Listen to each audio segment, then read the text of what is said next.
Not only are trials a part of the asl of this dunya, not only is bala, trials and tribulations, a part of the nature of this world, but it is in fact a part of the sunnah of Allah that He allows us to live through trials and tribulations.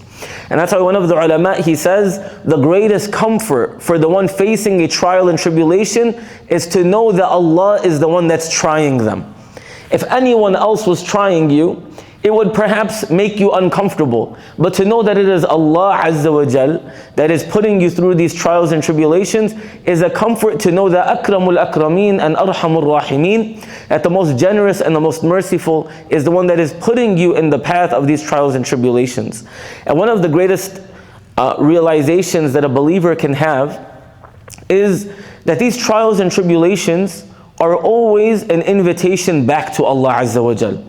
That when we think about trials and tribulations, a lot of times we think about how fair they are and how unfair they are. And I've reached a point in my life, brothers and sisters, where I'm like, wait, tell me where someone told you that this world was going to be fair. Tell me at what point of time were you misguided to thinking that this world was a place of justice. Because the reality of the situation is, from the birth of the Prophet ﷺ, he was facing disadvantage. No matter how maybe lacking in affection your father was, no matter how much your mother might have been rough with you, at least you were able to grow up saying mama and baba. The Prophet ﷺ, there was not a day in his life where he was able to say the word baba. From the moment of his birth, the grieving of his father began. Sallallahu alaihi wasallam. So when we talk about trials and tribulations are part of the nature of this dunya. And not only that, not only is it a part of the nature of this dunya, but when Allah Azza wa Jal describes Himself and the creation of the heavens and the earth, Allah Azza wa Jal says that He created the heavens and the earth. Then there's a lam, and He says, and this is lam at-ta'lil. Some of the ulama say that this is lam at-ta'lil. Lam at-ta'lil means this is the reason behind everything. He says, I created the heavens and the earth fi sittati ayyamin thumma stawa ala al-arsh. And then He Azza wa Jal was positioned in a way that is befitting of Him, and then He tells us the why of all of this creation. Why? لِيَبْلُوَكُمْ.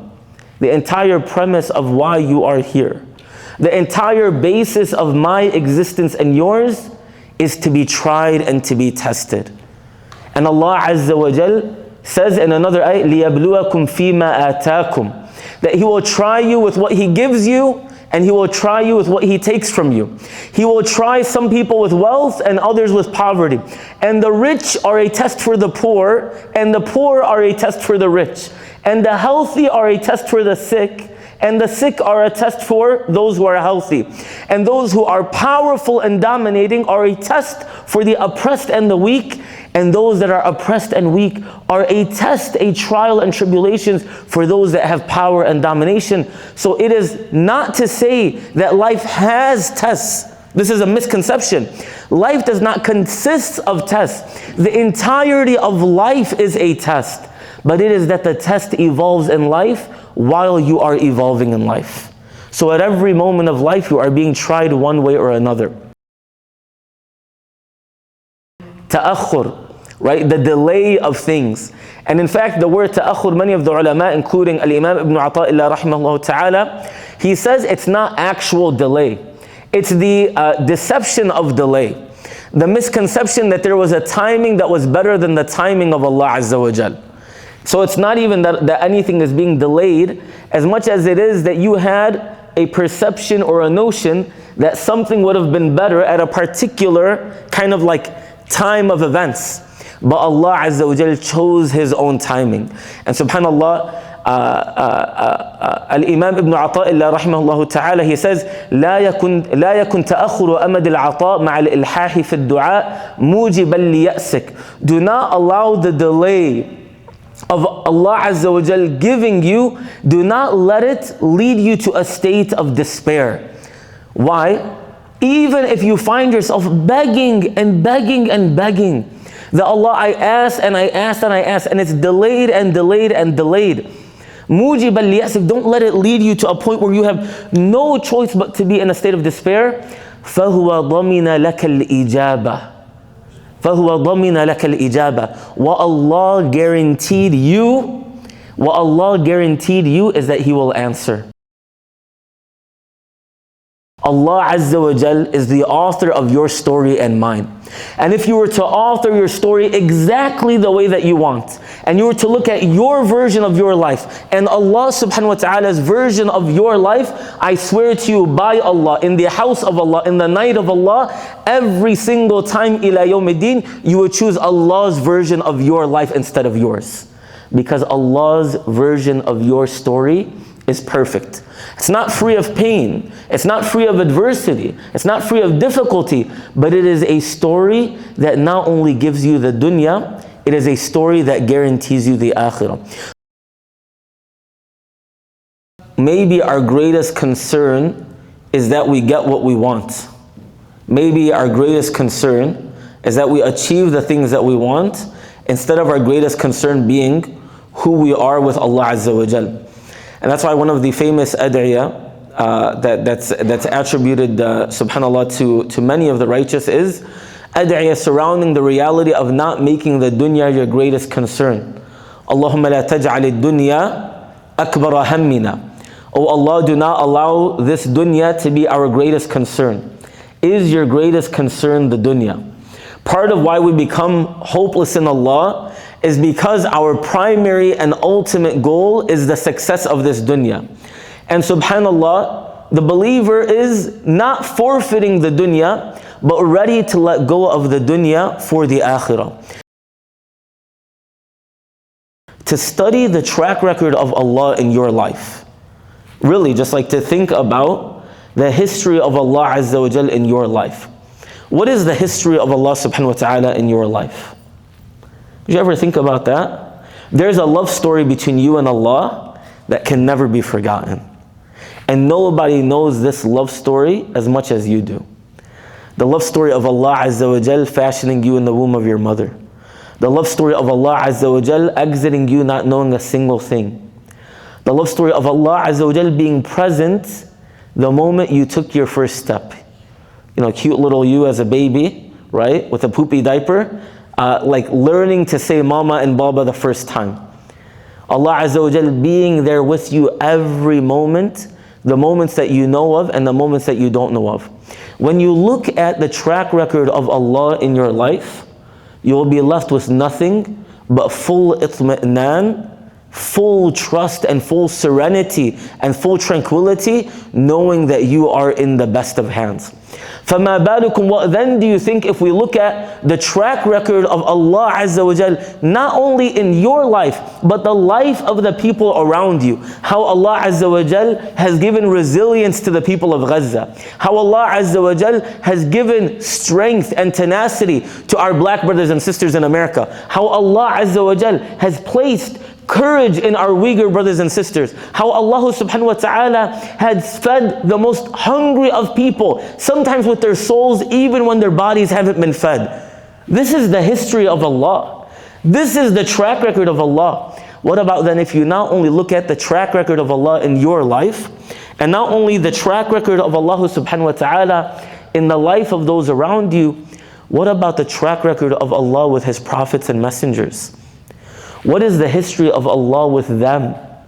And you'll see ajaib, you'll see mu'jizat and karamat, you'll see miracles not only in your life, but in the lives of those that we look up to every single day. We become shaken up in who we are with Allah Azza wa Jal because Allah is not our ultimate goal. Because Allah is not our ultimate goal. Allah was a means of us achieving our goal. That's why the minute we didn't get into med school, the minute we didn't marry the person we wanted to marry, the minute we don't get the thing that we want, we become shaken up because Allah was a means of getting what we want. And the reality is that what we want should have been a means to Allah. Do you see the difference? Is Allah a wasila to the ghaya, or is Allah a ghaya to the wasila? The asl is that Allah subhanahu wa ta'ala should be the ultimate ghaya of our life, the ultimate goal of our life, and the minute that we don't get what we want, we become shaken up. Like, wait, Allah, I've heard this so many times. Allah, I've been so good to you. Wallah, it's almost such an unbelievable lie. Ya Allah, look at me. My friends don't wear hijab and I wear hijab. Ya Allah, look at me. I do so many things. I don't go to these parties. I don't go drinking. Ya Allah, I'm lowering my gaze and everyone around me is doing this. Alhamdulillah, this is even the good that you do. And subhanAllah, I can't think of much good that is greater than the hijab of our sisters. Every second of their hijab and every moment of it makes them, subhanAllah, superheroes of this dunya and inshallah ta'ala from the awliya of Allah in the akhirah. But still, we don't have a transactionality with Allah. Now I'm trying to cash in on my hijab. I'm trying to cash in on my Mondays and Thursdays fast. I want the result of this to be that, Ya Allah, because I fasted Mondays and Thursdays, because I never had a girlfriend, because I gave up vaping and smoking weed for Allah, because I did all this, Ya Allah, all I asked you is to get me into this school. All I said to you, Ya Allah, is to save my mother from the sickness. This is not the dynamic between us and Allah. We don't have a transactionality between us and Allah. We have a relational relationship with Allah, not a transactional relationship with Allah. You're not doing tijara with Allah. You are not doing tijara with Allah. You are having a relationship with Allah subhanahu wa ta'ala. The number one thing that this world has to offer you is a relationship with Allah Azza wa Jal. And we struggle with qadr the most because we're not seeking Allah the most. We're seeking the dunya and we want Allah to give it to us the way that we want. Think about the Prophet ﷺ in Ta'if. This is a dua I reference often. We don't have time to go through the whole dua of Ta'if. Ta'if is the Prophet ﷺ, after all of his trials and tribulations, he lost his wife, he lost Khadija, he lost his uncle, he lost so many things. He had dreams. He's like, finally there's light. You know when you think that Allah is finally going to give you relief? He saw dreams of a land with palm trees. What did he think the land was? He thought the land was Ta'if. So he went to Ta'if, fully expecting, you know, like when you signed up for a program, you got into a school, you did this, you're finally engaged, you're like, man, Alhamdulillah, I'm finally getting what I want. And then he went to Ta'if, stoned, bleeding. I want to give you a homework today. Visit the dua of Ta'if. Go ahead, write that down on your phone, that before you sleep tonight, you're going to Google the dua of Ta'if. Sit with the adab of the dua of Ta'if. Sit with the way the Prophet ﷺ, and maybe inshallah ta'ala I'll ask Akhuna Diya and the wonderful team of Recharge to even post it online. Just reflect on the dua of Ta'if. Ya Allah, you took my wife, who was my pillar. Ya Allah, you took my uncle, who was my shield. Ya Allah, none of that was said. He spoke to Allah, qimmatil adab. And what is the final thing that he says? فَإِن لَمْ يَكُنْ بِكَ عَلَيَّ غَضَبٌ فَلَا أُبَالِي. Ya Allah, I'm telling you about these people that drove me out of my home.